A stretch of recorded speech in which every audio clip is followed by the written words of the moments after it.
The discovery and advancement of insulin as a diabetes treatment can be traced back to the 19th century. This research into the development of insulin has driven scientists to take significant steps to understand human physiology. So let's find out what happened in this interesting journey. Welcome to the slideshow. Feel the world.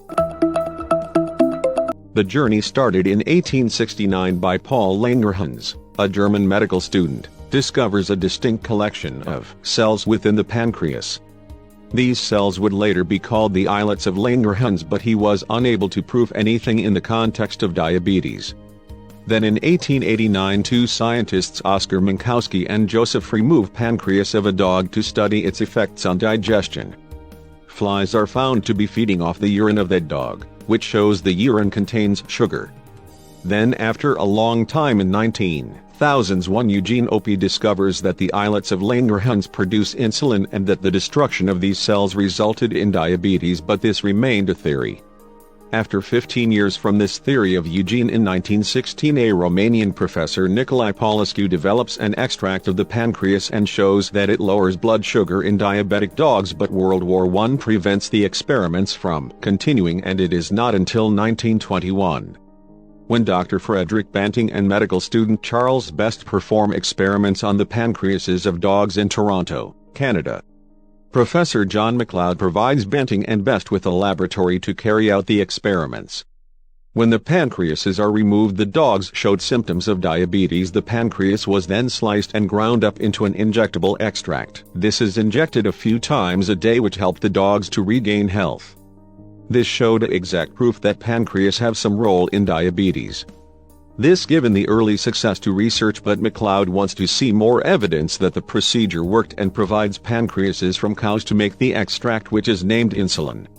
Bertram Kollip, a biochemist, joins the research team to provide help with purifying the insulin to be used for testing on humans.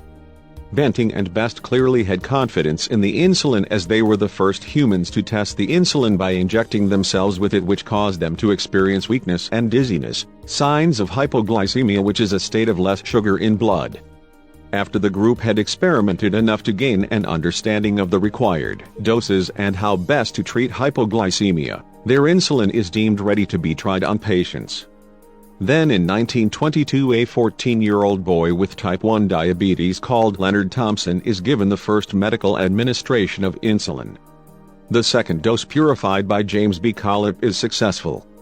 Previously, patients with type 1 diabetes would be put onto starvation diets and would have only months to live. Leonard lives another 13 years before succumbing to pneumonia. As news of insulin's success spread, Banting and Best began receiving letters asking for help for others with type 1 diabetes. Banting and Best improve their techniques for the production of insulin, and Eli Lilly becomes the first extracted insulin manufacturer and seller. In 1923 Banting and MacLeod are awarded the Nobel Prize in Physiology or Medicine. Banting and MacLeod, however, feel Best and Kollip were equally eligible and shared their prize money with their two colleagues. Advancement of insulin occurred in 1936. Danish physician Hans Christian Hagedorn discovers the action of insulin can be prolonged with the addition of protamine. After all these discovery and proof, insulin is started to be extracted from pancreas of animals and used to treat diabetes of humans. We will talk about advancement and the role of biotechnology in synthesis of artificial-made insulin in our next video. You can subscribe our channel and press the bell icon for more interesting videos like this one. We will meet again in another amazing video, so goodbye and tuned alive.